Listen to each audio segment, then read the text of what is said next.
بسم اللہ الرحمن الرحیم۔ السلام علیکم ورحمۃ اللہ وبرکاتہ۔ وصیت نمبر 1، لا الہ الا اللہ کی فضیلت۔ حضرت ابو ہریرہ رضی اللہ عنہ سے مروی ہے کہ میں نے عرض کیا، یا رسول اللہ، قیامت کے دن آپ کی شفاعت کا سب لوگوں سے زیادہ حقدار کون سعادت مند ہوگا؟ رسول اللہ صلی اللہ علیہ وآلہ وسلم نے فرمایا، اے ابو ہریرہ، میرا گمان تھا کہ تجھ سے پہلے اس بات کے متعلق کوئی نہیں پوچھے گا، کیونکہ میں نے تجھے حدیث کے حصول پر بڑا حریص دیکھا ہے۔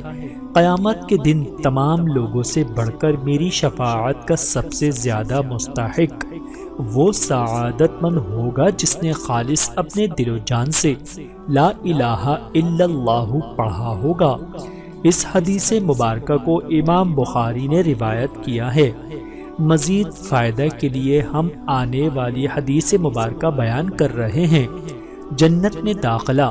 حضرت عبادہ بن صامت رضی اللہ عنہ نبی کریم صلی اللہ علیہ وسلم سے بیان یعنی روایت کرتے ہیں کہ آپ نے فرمایا، جو شخص گواہی دے کہ اللہ کے سوا کوئی معبود نہیں، وہ اکیلا ہے، اس کا کوئی شریک نہیں، اور حضرت محمد صلی اللہ علیہ وسلم اللہ کے بندے اور رسول ہیں۔ حضرت عیسیٰ علیہ السلام اللہ کے بندے، اس کے رسول اور اس کے کلمے ہیں، اور وہ مریم کی طرف القا کردہ اللہ کا کلمہ اور روح ہیں۔ جنت حق ہے، دوزخ حق ہے۔ اللہ تعالیٰ اس شخص کو جنت میں داخل فرمائے گا چاہے اس کے عمل کچھ بھی ہوں۔ حضرت حبازہ نے یہ الفاظ زیادہ بیان کیے ہیں کہ جنت کے 8 دروازوں میں سے جس سے وہ چاہے گا اللہ تعالیٰ اسے جنت میں داخل فرمائے گا۔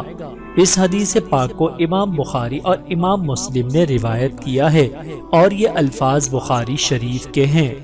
دوزخ حرام مسلم شریف اور ترمذی شریف کی ایک روایت میں ہے کہ میں نے رسول اللہ صلی اللہ علیہ وسلم کو یہ فرماتے سنا ہے کہ جو شخص یہ گواہی دے کہ اللہ کے سوا کوئی معبود نہیں اور حضرت محمد صلی اللہ علیہ وسلم اللہ کے رسول ہیں، تو اللہ تعالیٰ اس پر دوزخ حرام کر دے گا۔ اللہ تعالیٰ سے دعا ہے کہ اللہ تعالیٰ ہم سب کو سمجھنے کی اور عمل کرنے کی توفیق عطا فرمائے۔ آمین ثم آمین۔